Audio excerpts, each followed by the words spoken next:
My name is Camilla, and at 32, I never expected to discover my strength in a dusty Italian square with nothing but a purse and crushed dreams. When Thomas and his friends drove away, laughing, leaving me stranded in Brisighella after our explosive fight, they thought it was hilarious. "Let's see how she gets back," they mocked Car disappearing around ancient stone corners. What they didn't know, that abandonment would be the best gift they'd ever given me. Before I tell you my story, if you're watching this right now, drop a comment letting me know where you're from and hit subscribe to join me on this journey of rediscovery. I met Thomas during my junior year of college. He was everything I thought I wanted: charismatic, ambitious, with a smile that could charm anyone within a 50-foot radius. I was studying photography, and he was in business already, talking about his future corner office. Our worlds couldn't have been more different, but that's what made it exciting. He asked me to photograph a fundraiser his fraternity was hosting, while other guys were slamming beers and making fools of themselves. Thomas was working the room, shaking hands, making connections. I captured a moment when he was laughing with the university dean, looking so assured and grown up compared to everyone else. When I showed him that photo later, he said it was the first time anyone had seen him the way he saw himself. After graduation, we moved in together in Chicago, where he started at an investment firm. I got a job at a small gallery and did freelance photography on the side. Life was good. We were young in love, and the future looked bright. 2 years later, he proposed on the shore of Lake Michigan at sunrise. I said yes without hesitation. Our wedding was beautiful, not too big, not too small. My parents, though, concerned about how quickly everything was moving, welcomed him into the family. His parents were more reserved but polite. Looking back, I should have seen the signs in how his mother deferred to his father in everything, how his father spoke over her. That dynamic was already encoded in Thomas's DNA. The first years of marriage were a dream. We bought a small but perfect apartment, travelled when we could afford it, and supported each other's careers. I was getting more photography clients, even had a small exhibition at a local gallery. Thomas was climbing the corporate ladder exactly as planned. The shift happened so gradually that I hardly noticed it. First, it was small comments about my hobby whenever I mentioned photography. Then, when he got his first big promotion, he suggested I cut back on work to handle more at home, since he was the real breadwinner now. I laughed it off, thinking he was joking. He wasn't. When the opportunity came for him to transfer to the New York office with a significant raise, it was presented as a fait accompli. "We're moving to New York," he announced one night over dinner. Not, "What do you think about New York?" or "Would you be willing to move?" Just a statement of fact. I remember staring at him, fork midway to my mouth. "But what about my clients, my work?" "You'll get new clients," he said, already scrolling through his phone. "Better ones, probably. New York is the center of everything." I argued, of course. I had spent years building my reputation in Chicago, but ultimately I gave in. That's what you do when you love someone, right? Compromise. Except it wasn't a compromise. It was the first major surrender. New York was where Thomas's transformation accelerated. The banking world there operated at a different level of intensity and privilege. His new colleagues, all men, all from similar backgrounds of wealth and entitlement, became his closest friends. Weekends were spent at their summer homes, at exclusive clubs, or at restaurants where the bill for dinner exceeded our first apartment's monthly rent. I tried to fit in with their wives and girlfriends, but I never quite managed it. They talked about designers I'd never heard of, vacation spots I couldn't afford, and people I didn't know, while they planned charity galas. I still wanted to talk about art and politics and books. "You're making them uncomfortable," Thomas would say on the way home. "Why can't you just make normal conversation?" My photography work dwindled. New York was saturated with talented photographers who had better connections than I did. The few jobs I got were through connections Thomas reluctantly made for me, and he never let me forget it. I introduced you to the Millers. The least you could do is not embarrass me by charging them so much. 5 years into our marriage, I barely recognized myself. My camera gathered dust. My circle of friends had shrunk to almost nothing. Calls with my parents became less frequent because I was tired of pretending everything was fine, and Thomas had become someone I barely knew, consumed by status money and the approval of men who measured their worth by the size of their bonuses. When Thomas suggested an anniversary trip to Italy, I was surprised and hopeful. Maybe he had noticed the growing distance between us. Maybe this was his way of reconnecting, of finding our way back to each other. "We need this," he said, showing me the itinerary he'd planned. Rome, Florence, and then some relaxation in a small town in Tuscany. Just you and me. For the first time in years, I felt a flutter of the old excitement, the old Thomas, the old us. I should have known better. The first days in Rome were magical. We wandered the ancient streets, ate gelato by the Trevi fountain, and actually talked to each other. Really talked like we used to. I started carrying my camera again, capturing Thomas against the backdrop of the Colosseum, his smile genuine in a way I hadn't seen in years. In Florence, we stayed at a beautiful hotel overlooking the Arno River. We visited the Uffizi, and Thomas didn't rush me as I lingered over Botticelli's paintings.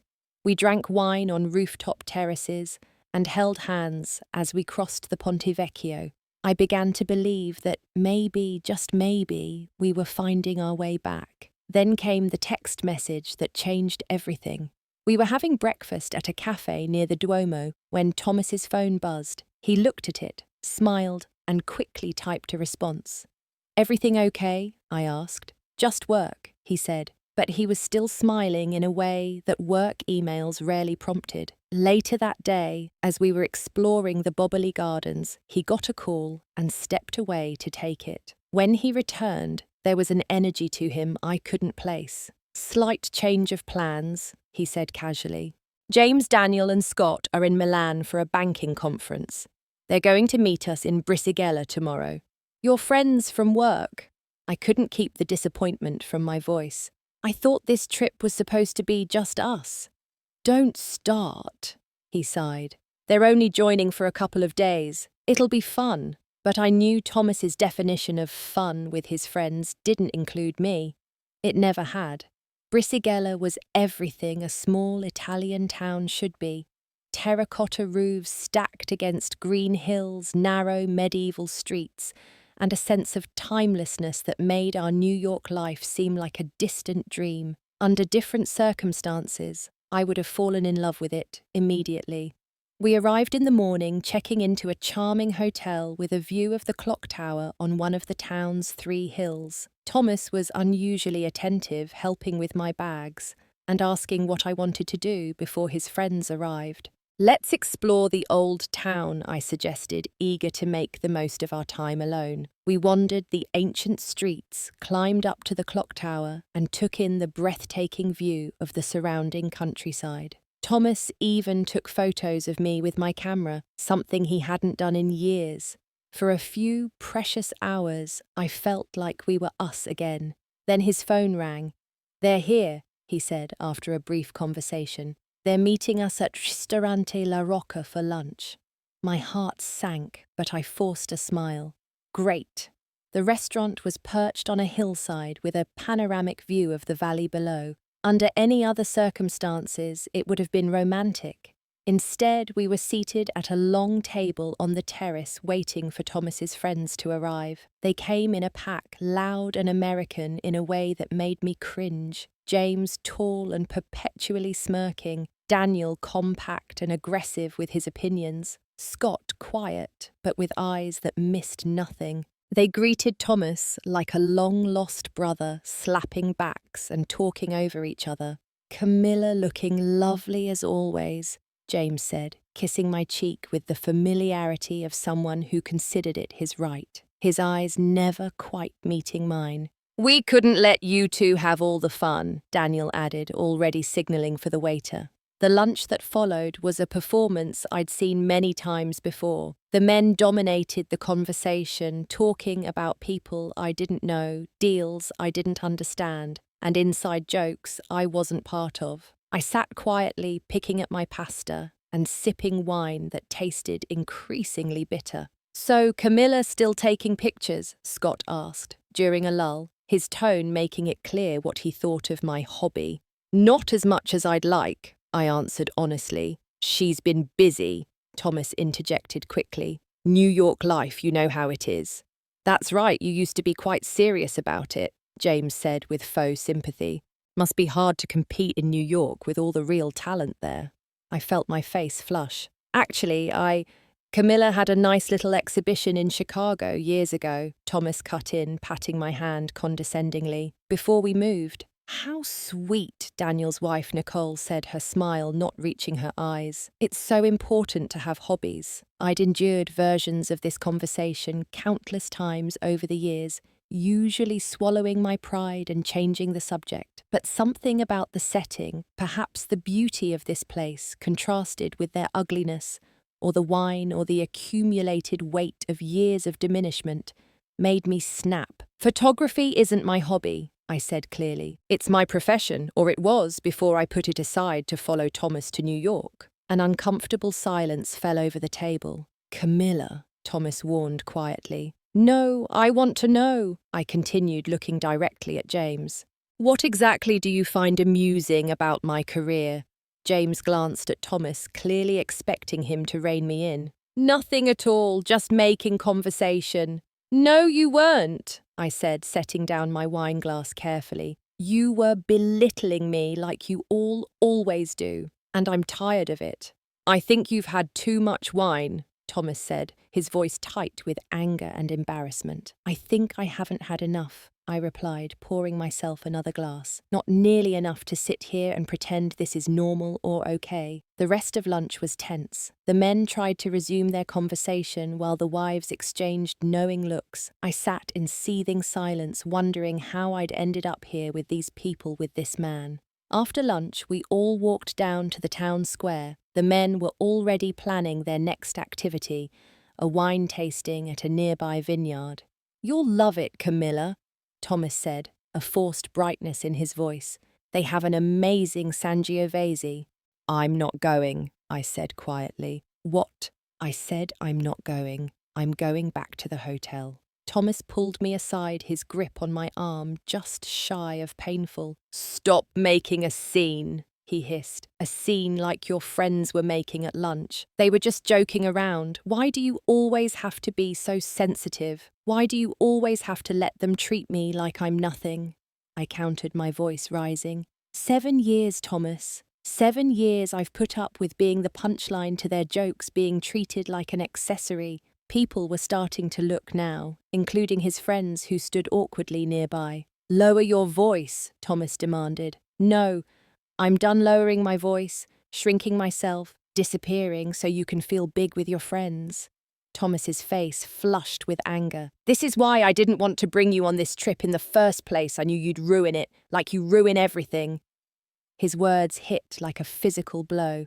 "What did you just say?" "You heard me," he said, too far gone in his anger to back down. "The guys were already in Italy. I should have just met them without you." I looked at him, really looked at him, and suddenly saw with perfect clarity the man I'd married. Selfish, weak, cruel when cornered. "You're right," I said finally. "You should have." And I turned and walked away. "Camilla," he called after me. "Camilla, get back here." I kept walking head high, tears threatening but held back by pride. Behind me, I heard James say, "Let her go, man. She'll cool off." I reached the edge of the square when I heard car doors slamming. Turning, I saw them all piling into the rental car, Thomas in the passenger seat looking furious. As the car pulled away from the curb, James rolled down the window. "Let's see how she gets back on her own," he called, laughing. The others joined in a chorus of cruel laughter. Thomas didn't laugh, but he didn't stop them either. He just stared straight ahead as they drove away, disappearing around a corner, leaving me standing alone in a foreign square in a small town in Italy where I knew no one. And as the dust settled behind their car, a strange feeling washed over me. Not panic, not yet, but a dawning realization that something fundamental had just changed. The shock hit me in waves as I stood frozen in the piazza, staring at the empty space where the car had been moments before. Surely they weren't serious. Surely Thomas would come back for me. This was just a stupid, cruel joke to teach me a lesson. I reached for my phone to call him, only to find my battery at 3%. Great. I managed one text message. This isn't funny. Come back now. Then my phone died completely.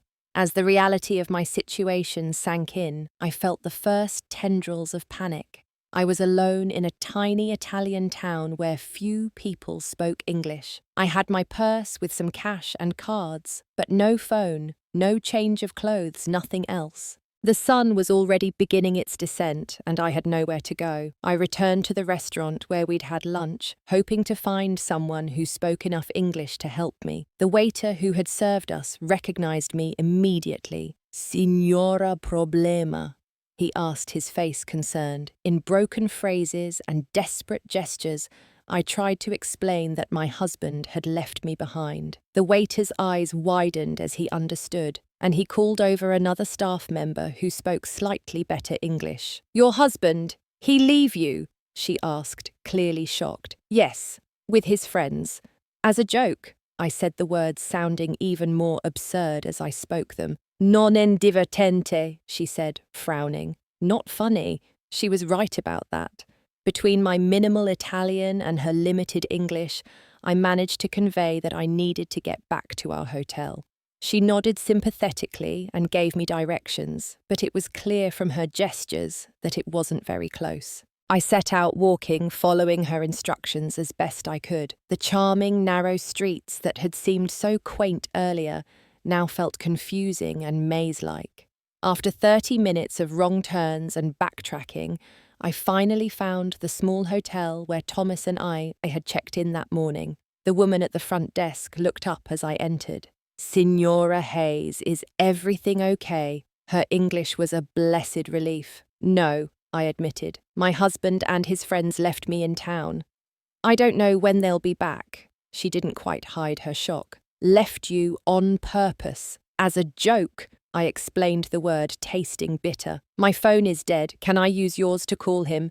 She immediately handed me the desk phone. I dialed Thomas's number, which thankfully I knew by heart. It went straight to voicemail. I tried again. Same result. I left a message, my voice surprisingly steady. "Thomas, I'm back at the hotel. This isn't funny anymore. Call me." I tried James next. No answer. Then Daniel. Nothing. The receptionist, Sophia, watched me with growing concern. No answer. I shook my head. The reality of the situation finally hitting me full force. My hands began to shake. "I don't know what to do." "Do you have your room key?" she asked. I nodded, fishing it from my purse. "Go to your room," she said kindly. "Rest. I will try to help." In our room, all of Thomas's things were exactly as he'd left them this morning. His suitcase open on the luggage rack, his toiletries in the bathroom, his book on the nightstand. The sight of his possessions made me feel even more abandoned. I plugged in my phone, but it would take time to charge enough to be useful. I splashed cold water on my face and tried to think rationally. They would come back. They had to. All our passports, our luggage, our return tickets, everything was here. As evening fell, I tried Thomas's number again from the room phone. Still no answer. I called the front desk. "Any messages for room 203? I asked, clinging to hope. "No, Signora, I'm sorry." I tried to eat something from the minibar, but the food tasted like cardboard. I flipped through TV channels, not understanding a word of the Italian programs. Every sound in the hallway made me jump, expecting Thomas to walk through the door with some half-baked apology. But he didn't come. By midnight, I had to face the possibility that they weren't returning tonight. Maybe the joke included making me spend a night alone, wondering and worrying. The thought made me furious. I checked my now partially charged phone. No messages. I called again. Still nothing. Finally, exhaustion overtook anger and fear. I cried myself to sleep in the unfamiliar bed, feeling more alone than I had ever felt in my life. Morning came with harsh clarity. I woke disoriented, reaching for Thomas before remembering. The events of yesterday crashed over me anew. I checked my phone again. No calls, no texts. I tried calling again, but still no answer. I showered and put on yesterday's clothes, then went down to the front desk where Sophia was working again. "Any word?" I asked, though I already knew the answer. She shook her head sadly. "Nothing, Signora. Did you want to try calling again? Please." Again no answer from any of them. A new, horrible thought struck me. What if something had happened to them? An accident? "Is there a police station?" I asked Sophia. "Should I report them missing?" She considered this. "There is a small station, but," she hesitated, "if they left you on purpose and they are adult men," she didn't need to finish.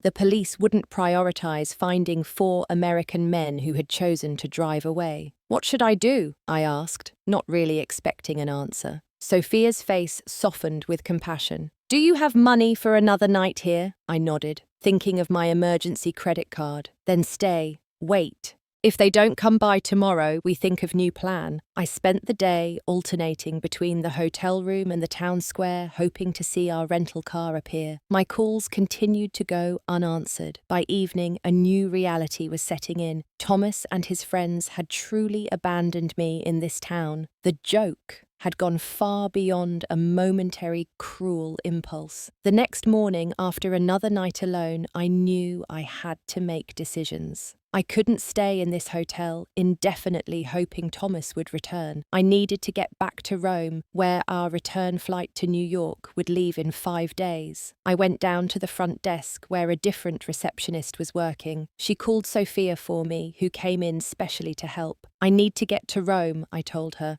"Can you help me figure out how?" Sophia's brow furrowed. "It is not so easy from Brisighella. No direct train to Rome." She explained the complicated route. A local train to Faenza, then another to Bologna, then a high-speed train to Rome. It would take most of a day. As we were discussing this, a woman sitting in the lobby looked up from her guidebook. "Excuse me," she said, in an American accent. "Did you say you need to get to Rome?"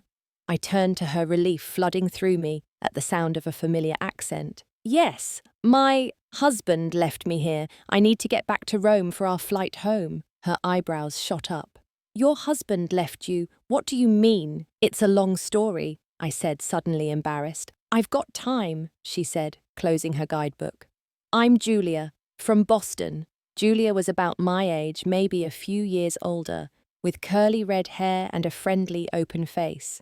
Over coffee in the hotel lounge, I told her everything: the deteriorating marriage, the friends showing up, the fight being abandoned. "That's not a joke," she said firmly when I finished. "That's abuse." The word hit me like a slap.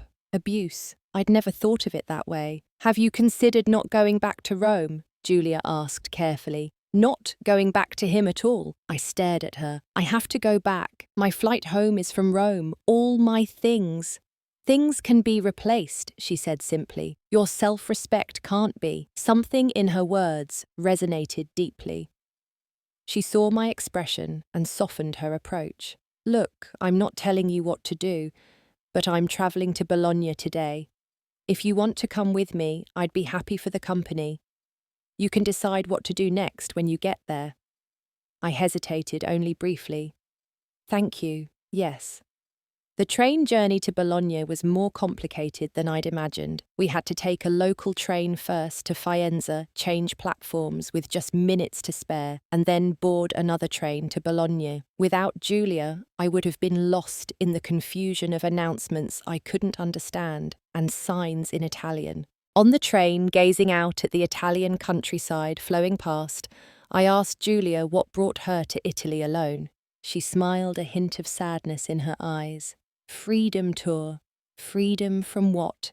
A 6-year relationship that was sucking the life out of me, she said matter-of-factly. Not unlike yours, actually, though mine never escalated to abandonment in a foreign country. I felt a flicker of defensiveness. Thomas has never done anything like this before, hasn't he? She asked gently. Maybe not literally leaving you somewhere, but emotionally cutting you off from your passions, your friends, your sense of self. That's its own kind of abandonment. Her words struck uncomfortably close to home. I changed the subject, asking about her plans in Italy. I'm working my way south, she explained. Rome, Naples, then Sicily. I'm giving myself 3 months to just be. No schedules, no expectations, no one making me feel small. That sounds amazing, I admitted, and terrifying. The best things usually are both, she replied with a smile. We arrived in Bologna by early afternoon. The city was a shock after tiny Brisighella, bustling, noisy, full of students from the ancient university. Julia had booked a room at a small hotel near the centre, and they had a single room available for me as well. Once settled, I charged my phone and tried Thomas again. To my surprise, this time he answered. "Camilla, where the hell are you?" His voice was angry, not concerned. "Where am I? Where are you?" I shot back. "You abandoned me in Brisighella. It was a joke, for God's sake. You were acting like a prima donna. We came back for you that night, but you weren't in the square." "A joke? I waited for hours. I spent 2 nights alone in that hotel." "Well, we're in Rome now," he said dismissively. "You need to get here. Our flight is in 3 days." "You left me alone in a foreign country as a joke, and now you're ordering me to come to you." There was a pause. "Don't be dramatic, Camilla. Just get to Rome. I'll text you the hotel info." I stood in my small hotel room phone, clutched in my hand, anger bubbling up from a deep place inside me. "No," I said suddenly. "What?" I said no. "I'm not coming to Rome today." "Don't be ridiculous. What are you going to do? Stay in Bologna by yourself?" "I'm not by myself," I said, surprising myself with the steadiness in my voice. "I made a friend. I'll come to Rome when I'm ready." "A friend? What friend?" His voice took on that suspicious tone I knew well. "Camilla, you're being childish. Just get on a train and come to Rome now." "I need to think, Thomas, about us, about everything." He made a sound of exasperation. "There's nothing to think about. It was a stupid joke that went too far. I'm sorry. Okay, now come to Rome." "I'll call you tomorrow," I said, and hung up before he could argue further. I sat on the edge of the bed, my heart racing. I'd never defied Thomas so directly before. It felt terrifying and exhilarating. When I met Julia for dinner at a small trattoria near our hotel, I told her about the call. "Good for you," she said, raising her glass of wine. "Standing your ground." "I don't know what I'm doing," I admitted. "I feel lost." "That's okay," she reassured me. "Being lost is the first step to finding a new path." Over plates of tagliatelle al ragu, Bologna's signature dish, Julia told me her story, how she'd given up a promising career in publishing to support her boyfriend's startup, how he'd gradually isolated her from friends who didn't understand their vision, how she'd woken up one morning and realized she didn't recognize herself anymore. "So I left," she said simply, packed 2 suitcases and walked out. He didn't even come after me. That told me everything I needed to know. "Thomas came after me," I pointed out. "He's in Rome waiting for me now." "Is he, though?" Julia asked. "Or is he just annoyed that his possession isn't where he left it?" I had no answer for that. We spent the next day exploring Bologna together. The city was beautiful in a completely different way from Brisighella. Grand porticoed walkways, majestic piazzas, the buzz of university life everywhere. We climbed the Asinelli Tower for a breathtaking view of the red rooftops stretching to the horizon. It was while standing at the top of that tower, camera in hand, capturing the panorama, that I felt something shift inside me. I was taking photographs again, not for anyone else, not as a hobby, but because I loved it, because it was who I was. Thomas called twice that day. The first time I let it go to voicemail. The second time I answered. "I've booked you a train ticket for tomorrow," he said without preamble. "I'll text you the details. Be on it, Camilla." "I'm not ready to come to Rome yet," I replied. "What do you mean you're not ready? What are you doing in Bologna that's so important? Thinking, finding myself again." He made a noise of disgust. "Finding yourself? What is this, some eat? Pray love bullshit. You're my wife. Your place is with me." His words, "You're my wife. Your place is with me," hung in the air between us. Not, "I miss you," not, "I'm sorry," not, "I love you," just ownership. "I need more time," I said finally. "We have a flight back to New York in 3 days. Change it. Go without me. I don't know Thomas. I just know I'm not ready." There was a long silence, then his voice, dangerously quiet.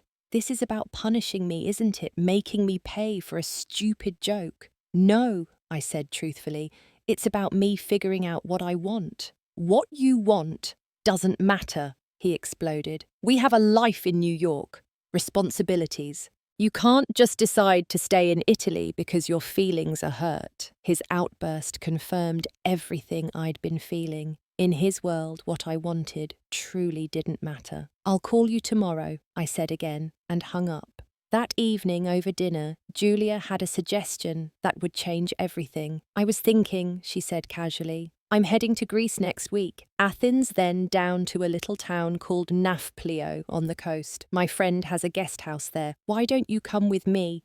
"Greece," I repeated, stunned. "I can't go to Greece. I have to go back to New York eventually." "Eventually," she agreed, "but not right now, not until you're ready. Thomas would lose his mind." "Is that your problem?" she asked, not unkindly. I stared at my glass of wine, turning her suggestion over in my mind. Greece, a place I'd always wanted to visit. Away from Thomas, away from the life that had been slowly suffocating me. "I don't have enough clothes," I said weakly.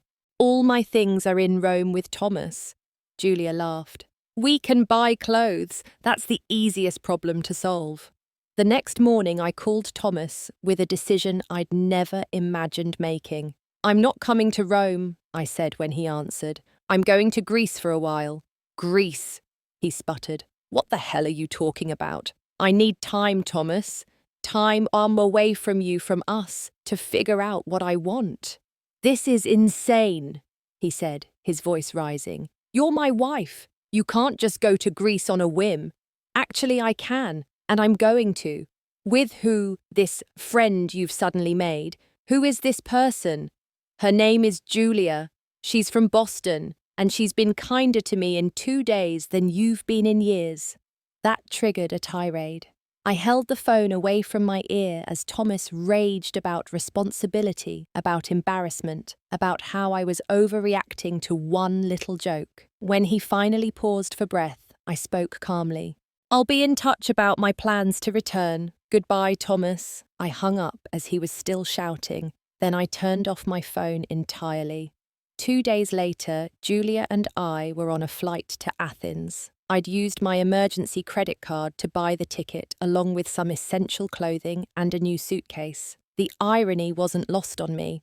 This was certainly an emergency, just not the kind I'd ever imagined. As the plane took off, carrying me away from Italy, away from Thomas, I felt a strange mixture of terror and liberation. I had no idea what I was doing or where this path would lead, but for the first time in years, I was choosing it for myself. Athens was a revelation, ancient monuments rising amid a modern, chaotic city. The Acropolis stood proud against the blue sky, a testament to endurance and beauty. Julia and I spent 3 days there wandering through the Plaka district, eating souvlaki from street vendors and talking for hours at small cafes. I bought a new camera, not as good as my professional one back in New York, but good enough to capture the golden light on the marble columns, the intense blue of the Greek sky, the textures and colours of this new world I was discovering. Thomas called repeatedly. Sometimes I answered, sometimes I didn't. Our conversations followed the same pattern, his initial relief at hearing my voice quickly turning to anger and demands that I stop this nonsense and return. Each call ended with me more certain that I was making the right choice by staying away.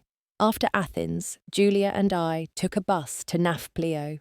The journey along the coast was breathtaking, rocky cliffs plunging into turquoise water, small villages nestled in coves, mountains rising in the distance. As we approached the town, I gasped at the sight. Colourful neoclassical buildings climbing up from a perfect harbour crowned by an imposing fortress on the hill above. Beautiful, right? Julia smiled at my reaction. Wait until you see where we're staying. Her friend Sophia owned a small guest house on the edge of the old town. The whitewashed building had a courtyard filled with bougainvillea and a rooftop terrace with views of the bay. Sophia, a warm woman in her 50s, with salt and pepper hair and laughing eyes, welcomed us with open arms and a table laden with Greek delicacies. "Any friend of Julia is welcome here," she said. Her English accented but clear. "Stay as long as you like." My room was small but perfect. White walls, a blue-painted bed, and a window overlooking the narrow street below. For the first time since being abandoned in Brisighella, I felt something like peace. That night on the rooftop terrace, under a sky full of stars, I told Sophia my story. She listened without interrupting, occasionally nodding or shaking her head. "Men," she said finally, with a dismissive wave of her hand. "Some of them never grow up." "I don't know what to do," I admitted. "I can't stay in Greece forever." "Why not?" she asked simply. "People reinvent themselves all the time." I did. Sophia had been a lawyer in Athens, she told me, until a heart attack at 45 made her reassess everything. She'd bought this house in Nafplio, renovated it, and started a new life. "Best decision I ever made," she said. The days in Nafplio took on a rhythm. Mornings exploring the old town with my camera, capturing the narrow streets, the colourful buildings, the play of light and shadow. Afternoons at the small beaches nearby. Evenings sharing meals with Julia and Sophia, sometimes joined by other guests or Sophia's local friends. I started posting my photos on Instagram, something I hadn't done in years because Thomas thought it was unprofessional. The response was immediate and enthusiastic. People loved my captures of Greece, the way I framed the ancient against the modern, the small human moments against grand landscapes. A week turned into 2. Julia continued her journey, heading to the islands, but I stayed in Nafplio. Sophia was happy for the company, and I wasn't ready to move on. I found a job at a small cafe in the main square. The owner, Nikos, needed someone to handle the English-speaking tourists, and my growing collection of Greek phrases amused him. The work was easy, the tips good, and being busy helped quiet the constant questions in my mind. Thomas's calls became less frequent. When he did call, his tactics alternated between pleas and threats. "Please come home, Camilla. I miss you. I'm sorry about everything." Then, when that didn't work, "If you don't come back, I'll cancel your credit cards. I'll file for divorce. I'll tell everyone you had a mental breakdown." Each call left me more certain that I couldn't return to the life I'd had with him. But what was the alternative? Stay in Greece forever, start over at 32.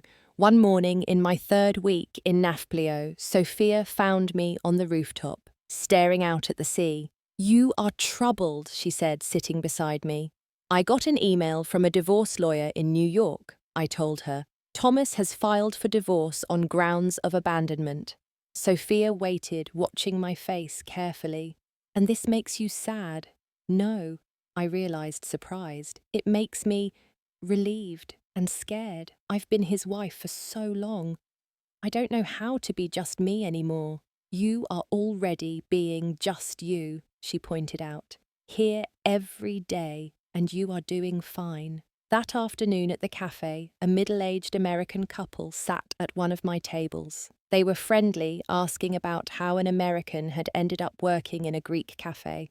I gave them the abbreviated version of my story. So you're a photographer? The woman Lisa asked with interest. Professionally, I said. In Chicago before I moved to New York. Now I'm just figuring things out. May I see your work? She asked. I hesitated, then showed her my Instagram on my phone. She scrolled through, nodding appreciatively, then handed the phone to her husband. We own a gallery in San Francisco, she explained. Small, but we have a good client base. These are really good, especially your architectural shots. By the end of their meal, we had exchanged contact information. If you're ever in San Francisco, Lisa said, come see us. We're always looking for fresh perspectives. When I told Sophia about the encounter that evening, she smiled knowingly. The universe provides what you need when you are on the right path. I wasn't sure I believed in such things, but the coincidence was remarkable. For the first time, I began to see a possible future beyond Thomas, beyond the narrowly defined life I'd accepted for so long. Then, exactly 1 month after I'd arrived in Greece, Sophia came to my room early one morning. There is an American man asking for you at reception, she said, her expression worried. He says he is your husband. My heart stopped. Thomas is here in Nafplio, she nodded. What do you want me to do? I can tell him you are not here. I took a deep breath. No, I'll talk to him. Where is he now? I told him to wait in the courtyard. I dressed quickly, hands trembling slightly. How had he found me? I'd mentioned Nafplio in our calls, but not Sophia's guest house specifically. When I stepped into the courtyard, Thomas was pacing, checking his watch impatiently. He looked both familiar and strange, the same Thomas, in his expensive clothes and perfectly styled hair, but out of place against the backdrop of bougainvillea and whitewashed walls. He looked up, relief washing over his face. Camilla, finally! How did you find me? I asked, not moving closer. It wasn't hard. There are only so many guest houses in this town. I showed your picture around. He took a step toward me. You look different.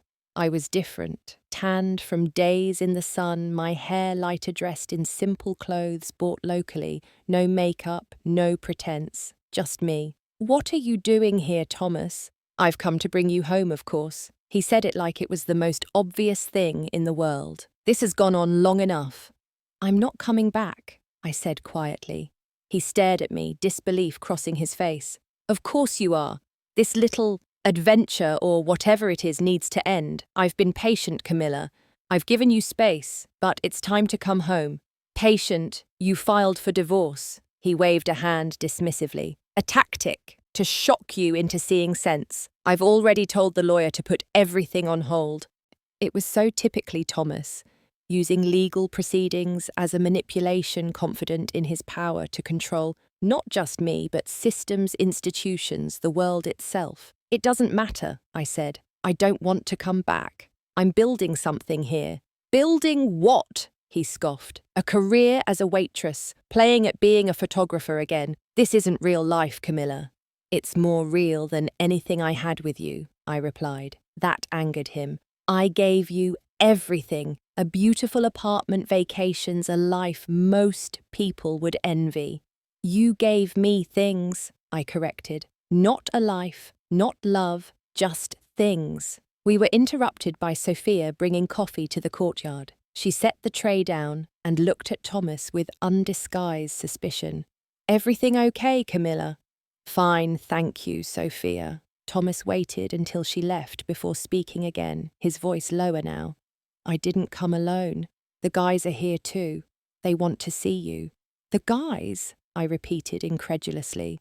You brought James Daniel and Scott to Greece. We were already in London for a conference. It wasn't a big detour. He checked his watch again. They're waiting at a cafe by the harbour. Come have lunch with us. We can talk properly. The audacity of it, bringing the very men who had laughed as they abandoned me in Italy, was breathtaking. No, I said firmly. I'm not going anywhere with you or them.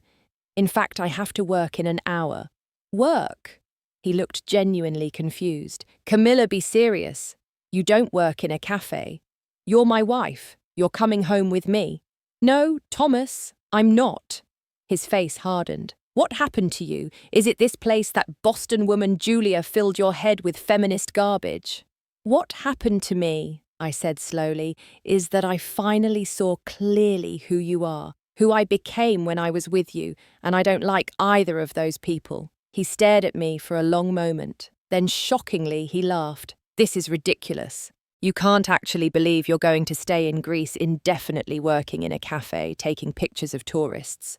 Why not? Because it's not who you are. You're Camilla Hayes, you live in New York, you're married to me. I was those things, I corrected. Now I'm just Camilla, and I'm figuring out the rest. Thomas ran a hand through his hair, frustration evident. Let's at least talk over lunch. The guys want to apologize for the Italy thing. It went too far, we all know that. Went too far, I repeated. That's how you describe abandoning your wife in a foreign country. Going too far. It was supposed to be a joke, he insisted. We were coming right back. But you didn't, I said. You left me there overnight. You didn't answer my calls. We got caught up at the vineyard. We had too much to drink and decided to stay there. I told you this already. I shook my head, amazed at how easily the lies still came to him. I don't believe you. And even if that were true, you still left me alone in a town where I knew no one with no way to contact you. What kind of husband does that? I've apologized, haven't I? What more do you want? I want a divorce, I said, the words coming out clearly, decisively. A real one, not a manipulation tactic.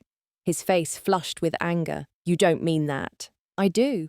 Because of one mistake, one stupid joke. No, I said. Because of 1,000 small cruelties over 7 years. Because you've spent our entire marriage making me smaller to make yourself feel bigger. Because when your friends abandoned me, you didn't stop them. You just sat there and let it happen. Thomas's phone rang, interrupting us. He glanced at it. It's James. They're waiting. Go to them, I said. That's where your loyalty has always been anyway. He looked at me, really looked at me, perhaps for the first time in years. You've changed, he said finally. Yes, I agreed. I have. Is this really what you want?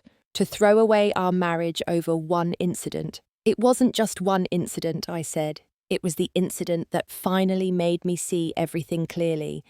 And yes, this is what I want. Thomas's phone rang again. He ignored it this time. I won't make this easy, he warned. The apartment, our accounts, everything is in my name. Keep it all, I said. I don't want any of it. You'll regret this, he said, anger hardening his features. When the novelty wears off, when you're alone in this foreign place with no friends, no money, no future, you'll regret it. Maybe, I acknowledged, but I'd regret going back to you more. Thomas stared at me for a long moment, as if waiting for me to crack to reveal that this was all a bluff. When I didn't, he turned abruptly and walked toward the gate. At the last moment, he turned back. This isn't over, he said. When you come to your senses, call me. And then he was gone, disappearing through the gate and down the narrow street.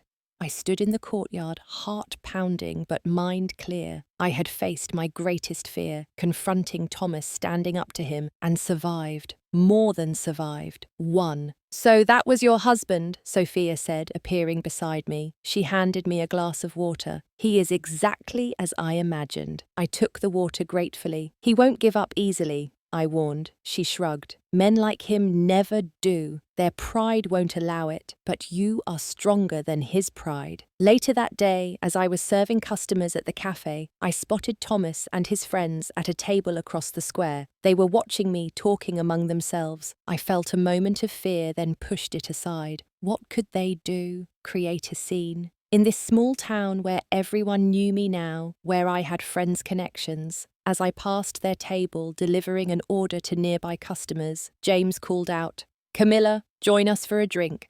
I ignored him, continuing with my work. A few minutes later, Thomas approached me as I was clearing a table. "This is beneath you," he said quietly. "Waiting tables. You're making a fool of yourself." "No," I corrected him. "I'm making a living. There's dignity in that." "We're staying at the Amphitryon Hotel," he said, as if I hadn't spoken. "Room 315. When you're done playing waitress, come find me." "Goodbye, Thomas," I said firmly, turning away from him. They stayed in the square for another hour, nursing drinks and watching me. I felt their eyes on me, but refused to give them the satisfaction of appearing uncomfortable. Finally, they left Thomas, looking back once, with an expression I couldn't quite read. That evening, I called Lisa, the gallery owner from San Francisco. "Remember that offer to visit your gallery?" I asked. "I might be coming to the States sooner than I thought." 5 years have passed since the day Thomas and his friends drove away, laughing, leaving me alone in a small Italian town. 5 years since I found myself standing in a dusty square, unsure how I would get back, not yet knowing that I never would. Not really. After Thomas left NAFPLIO, I stayed another 3 months working at the cafe, taking photographs and healing. Sophia became family to me, her guest house, my sanctuary. When summer ended and the tourist season wound down, I knew it was time for my next step. The first few weeks after my confrontation with Thomas weren't easy. True to his word, he cut off my access to our joint accounts and credit cards. He bombarded me with emails and texts alternating between pleas and threats. His lawyer sent intimidating letters about the divorce proceedings. But I had resources I hadn't known were there. My parents, once they understood the full story, wired me money and offered unconditional support. Old friends from Chicago whom I'd lost touch with during my marriage responded to my tentative reaching out with warmth and offers of help. And Lisa and her husband, true to their word, invited me to San Francisco to discuss my photography. The hardest part was acknowledging the pain and grief for what I'd lost. Not just my marriage, but years of my life, my confidence, my sense of self. There were nights when doubt crept in, when Thomas's warnings about regret seemed prophetic, when the future seemed impossibly daunting. I found a therapist who specialized in helping people recover from controlling relationships. Our weekly video sessions helped me understand the patterns that had trapped me, the red flags I'd ignored, the ways I'd compromised myself into near invisibility. What Thomas and his friends did in Italy wasn't a joke, she told me in one of our first sessions. It was a power play. And when you didn't come running back, begging for forgiveness, you disrupted their entire worldview. She was right. The abandonment had been a test. Would I stay in my place, grateful to be collected, when they decided I'd been punished enough? By refusing to play by their rules, I'd changed the game entirely. The divorce was finalized a year later. Thomas fought it every step of the way, using his resources to drag out proceedings and increase my legal costs. In the end, I walked away with almost nothing material, but with my freedom, which was everything. I spent 3 months in San Francisco working with Lisa and her husband at their gallery. They exhibited a collection of my photographs from Greece, Rebirth, we called it. And the response was overwhelming. From there, I traveled to Chicago to reconnect with old friends and mentors in the photography world, rebuilding bridges I'd allowed to crumble during my marriage. But Greece called me back. NAFPLIO had become more than just the place where I'd found refuge. It had become home. I returned with a plan to open a small photography studio catering to tourists, but also creating art that spoke to my journey and the beauty I'd discovered in starting over. Sophia helped me find a tiny storefront in the old town, Camera Obscura, I named it. A play on my name and the ancient photographic technique. I offered portrait sessions for visitors, photography workshops, and sold prints of my work, capturing the spirit of Greece. The business grew slowly but steadily. I lived simply in a small apartment above the studio, savoring the independence of making my own decisions, setting my own hours, creating my own life. Dating again was scary at first. The charming local artist who asked me to dinner had to be patient with my caution, my reflexive flinching at certain phrases or gestures that reminded me of Thomas. But Alexandros was nothing like my ex-husband, gentle, supportive, secure enough in himself to celebrate my successes rather than feel threatened by them. 2 years after my return to Greece, I received an unexpected email from Daniel's wife, Nicole. They had divorced, she wrote, after she finally recognized the toxicity of their relationship. My story, which she'd heard from Daniel in his version, had planted a seed of recognition that eventually blossomed into her own liberation. When they came back from Greece and Thomas told everyone you'd gone crazy, something in me knew that wasn't true, she wrote. I began to see the patterns in my own marriage that echoed yours. Thank you for showing me it was possible to walk away. Her message was a powerful reminder that our actions ripple outward in ways we can't predict. By saving myself, I had unknowingly helped someone else find the courage to do the same. Today, my studio is flourishing. My work has been exhibited in Athens and Rome. I've published a book of photographs documenting the small towns of Greece's Peloponnese Peninsula. My relationship with Alexandros has deepened into a partnership of equals, each of us supporting the other's dreams while maintaining our independence.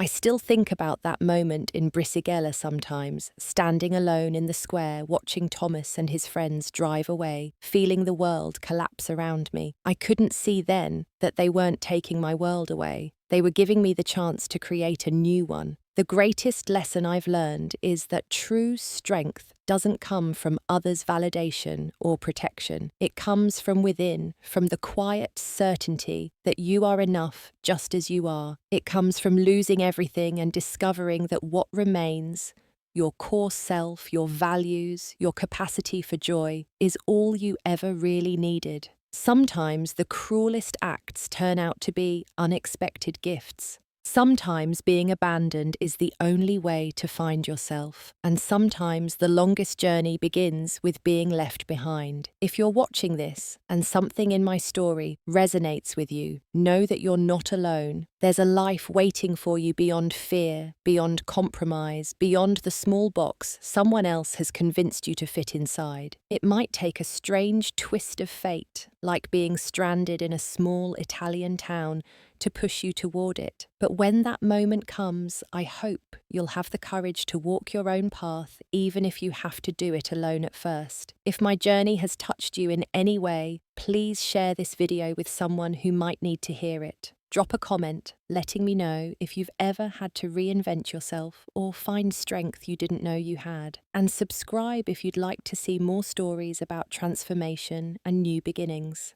Thank you for being part of my journey, and remember, sometimes the wrong turn leads to exactly the right place.